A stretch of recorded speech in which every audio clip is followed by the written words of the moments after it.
हरिद्वार के व्यस्ततम इलाके चंद्राचार्य चौक के पास बालाजी ज्वेलर्स के यहां डकैती डालने वाले एक बदमाश का एनकाउंटर कर दिया गया है। पुलिस के लिए यह एक बहुत बड़ी कामयाबी मानी जा रही है। हरिद्वार पुलिस की देर रात धनौरी के पास बदमाशों के साथ मुठभेड़ हुई, जिसके बाद एक बदमाश को गोली लगी। बदमाश को गंभीर हालत में अस्पताल लाया गया, जहां उसे डॉक्टर्स ने मृत घोषित कर दिया। मौके पर हरिद्वार पुलिस के कप्तान प्रेमेंद्र डोभाल ने बताया कि बदमाश 2 थे। एक बदमाश की तलाश की जा रही है। आज वाहन चेकिंग के दौरान करीब 9:30 बजे के आसपास बहादुराबाद पुलिस द्वारा एक बाइक सवार लोगों को जब रोका गया, उनके द्वारा मौके से भागने का प्रयास किया गया। इस क्रम में उनके द्वारा जब पुलिस पर फायर किया गया, पुलिस ने उनको रोकने के प्रयास में जवाबी फायर में एक बदमाश घायल हुआ था, जिसको तत्काल हॉस्पिटल लाया गया। यहाँ जो है वो मृत घोषित किया गया। एक व्यक्ति जो इसका साथी था वो मौके से फरार होने में कामयाब रहा था। उसकी अरेस्टिंग के प्रयास हम लोग अभी कर रहे हैं और कॉम्बिंग अभी लगातार हम लोग की जा रही है। ये जो बदमाश यहाँ लाया गया था, इसकी पुष्टि अभी वादी मुकदमा द्वारा की गई है। ये इस पूरे घटनाक्रम में जो ज्वालापुर डकैती में शामिल रहा है, उसमें इसके ऊपर 1 लाख रुपए का इनाम भी किया गया था। इसके बारे में और वेयरअबाउट्स अभी हम लोग और पता कर रहे हैं। आज एक मुजरिम पकड़ा है, पुलिस ने अथाह प्रयास करा होगा। मैं सोचता हूँ कहाँ कैसे काम करा होगा, ये इनकी वर्किंग है। लेकिन मुझे मॉरली भी इन लोगों का बहुत सपोर्ट रहा है। इन्होंने बहुत मुझे हर तरह से मेरे कंधे पे हाथ रख के मुझे आश्वासन दिया कि आपकी डकैती का पूर्ण खुलासा भी करेंगे और आपकी पूरे माल को हम बरामद भी करके देंगे। तो उसमें कम से कम उस क्रम में पहला काम शुरू हुआ है।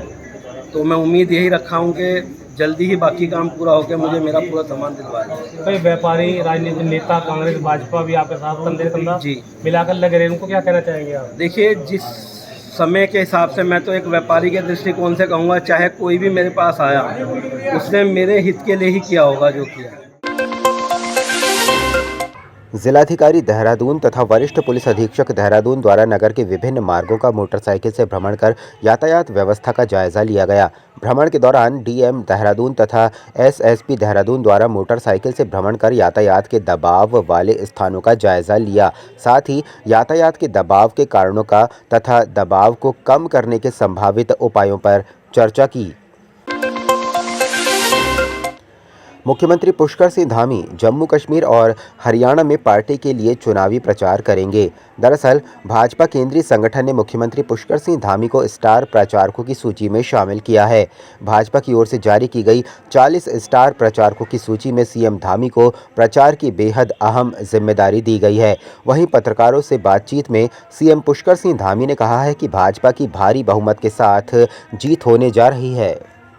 श्यामा प्रसाद मुखर्जी जी का बलिदान कश्मीर को बचाने के लिए हुआ, एक ध्वज के लिए हुआ, एक विधान के लिए हुआ, एक प्रधान के लिए हुआ। सच में उस सबको जो है धरातल पर उतारने का काम, उनके सपनों का कश्मीर बनाने का काम आदरणीय प्रधानमंत्री नरेंद्र मोदी जी के नेतृत्व में हुआ है।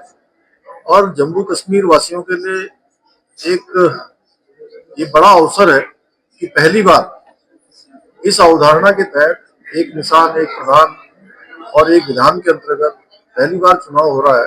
और पिछले लोकसभा के चुनाव में जम्मू और कश्मीर के लोगों ने लोकतंत्र में अपनी गहरी आस्था का प्रदर्शन करते हुए 58% मतदान किया। और इस बार भी चुनाव को लेकर लोगों में बहुत उत्साह है। भाजपा प्रधानमंत्री नरेंद्र मोदी और उत्तराखंड के मुख्यमंत्री पुष्कर सिंह धामी के जन्मदिन को सेवा पखवाड़े के रूप में मनाएगी। 16 सितंबर से 2 अक्टूबर तक पौधारोपण, गोष्ठियां, प्रदर्शनियां, स्वास्थ्य और रक्तदान शिविर, मैराथन दौड़ आदि कार्यक्रम होंगे। प्रदेश अध्यक्ष महेंद्र प्रसाद भट्ट के निर्देश पर सेवा पखवाड़ा मनाने के लिए समिति का गठन किया गया है, जिसमें संयोजक प्रदेश महामंत्री खिलेंद्र चौधरी रहेंगे। उनके साथ दीपक मेहरा, सुरेश गढ़िया, जोगिंदर पुंडीर और मनोज गर्ग को जिम्मेदारी दी गई है। वहीं 17 सितंबर को प्रधानमंत्री नरेंद्र मोदी और 16 सितंबर को उत्तराखंड के मुख्यमंत्री पुष्कर सिंह धामी का जन्मदिन है। 16 सितंबर को मंडल स्तर पर मैराथन दौड़, स्वच्छता कार्यक्रम और मुख्यमंत्री धामी की दीर्घायु के लिए अनुष्ठान व सेवा कार्यों का आयोजन होगा। 17 सितंबर को सभी जनपदों में रक्तदान शिविरों का आयोजन होगा। 18 से 24 सितंबर तक स्कूल एवं अस्पताल परिसरों में स्वच्छता अभियान चलाया जाएगा। सर्वप्रथम तो मैं माननीय प्रधानमंत्री नरेंद्र मोदी जी को जन्मदिन की ढेर सारी शुभकामनाएं देना चाहूंगी। उत्तराखंड के मुख्यमंत्री श्री पुष्कर सिंह धामी जी को जन्मदिन की ढेर सारी बधाई देना चाहूंगी।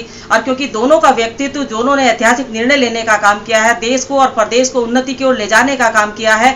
और प्रदेश संगठन ने निर्णय लिया है कि हम इसे एक पखवाड़े के रूप में दोनों के जन्मदिन को मनाने का काम करेंगे, जिसमें पुष्कर सिंह धामी जी के नेतृत्व में भी कई सारे कार्यक्रम होंगे, हमारे सांस्कृतिक कार्यक्रम होंगे, रक्तदान होगा, मैराथन दौड़ होगी और कहीं ना कहीं पूरे प्रदेश के अंदर हमारी पूजा और अर्चना मंडलों के माध्यम से तमाम मंदिरों में कार्यकर्ता करने का काम करेंगे। और देश के प्रधानमंत्री जी के जन्मदिन को भी उसी सेवा भाव पखवाड़े के रूप में मनाने का कार्यक्रम प्रदेश के अंदर किया जाएगा, जिसमें हमारी पूरे देश के अंदर हमारी 60 साल से ऊपर की महिलाओं के लिए स्वास्थ्य कैंप लगाए जाएंगे। आरक्षण को लेकर पूर्व मुख्यमंत्री हरीश रावत ने कहा है कि देश को आरक्षण से खतरा केवल भाजपा और उनके फ्रेंचाइजी होल्डर्स से है। पूर्व में कई बार आरक्षण को लेकर मोहन भागवत, प्रहलाद जोशी, हेगड़े और उनके नेतागणों ने आरक्षण को लेकर आरक्षण के उपयोग और उसकी उपयोगिता पर लगातार कटाक्ष किए हैं और आरक्षण की उपयोगिता को लगातार नकारा है। अगर कोई आरक्षण के विरोध में खड़ा है तो वह केवल भाजपा और उनके फ्रेंचाइजी होल्डर हैं। यदि आरक्षण को किसी से खतरा है तो वो भाजपा की और उनकी फ्रेंचाइजी होल्डर की जो कट्टरवादिता है उससे आरक्षण को खतरा। और एक से अधिक बार श्री मोहन भागवत जी से लेकर के प्रहलाद जोशी, श्री हेगड़े तक उनके नेतागणों ने आरक्षण को लेकर के ये कहा कि इसकी आरक्षण की उपयोगिता पर उन्होंने कटाक्ष किए हैं और उस पर उसकी उपयोगिता को नकारा। तो यदि कोई आरक्षण के विरोध में खड़ा है तो वो भारतीय जनता पार्टी और उनकी फ्रेंचाइजी होल्डर हैं। कुछ समय से एक दो राजनीतिक दलों ने भाजपा से सुपारी ले ली है कांग्रेस के विरोध के नाम पर, तो या फिर उनके वो सुपारी होल्डर जो इस तरीके की बातें कर रहे हैं। जनपद टिहरी के एसएसपी आयुष अग्रवाल नशा तस्करों और साइबर अपराधियों के खिलाफ काफ़ी सख्त नजर आ रहे हैं। उन्होंने नशा तस्करों पर प्रभावी कार्रवाई करने का task anti narcotics task force को दिया है। साइबर सेल को ऑनलाइन फ्रॉड से संबंधित शिकायतों पर तत्काल मुकदमा दर्ज कर आरोपियों को जेल पहुंचाने के निर्देश दिए हैं। 1 महीने में रिजल्ट नहीं मिलने पर एसएसपी ने एंटी नारकोटिक्स एक्ट फोर्स और साइबर सेल में तैनात अधिकारियों को ट्रांसफर करने की चेतावनी दी है। रेती क्षेत्र में भ्रमण करके जो मेन हमारे ट्रैफिक के इश्यूज हैं उन सभी को अध्ययन किया गया है मौके पर जाकर, और क्या क्या हमारा ट्रैफिक व्यवस्था रहती है सीज़न के समय पर, कहाँ कहाँ से हम डाइवर्ट करते हैं। और इसमें सभी लोगों से बात करके, हमारी टीम से बात करके कि क्या क्या इम्प्रूवमेंट किया जा सकता है, उन सभी चीज़ों पर काम किया जाएगा, जिससे कि जो भी हमारा अक्टूबर में सीज़न आने वाला है इसमें भी हमारी ट्रैफिक की व्यवस्था बेहतर हो और आगामी जो नेक्स्ट ईयर का हमारा जो 4 धाम और राफ्टिंग का सीज़न चलेगा उस समय पर व्यवस्थाओं को और बेहतर किया जाए, उस दिशा में कार्य किया जाए।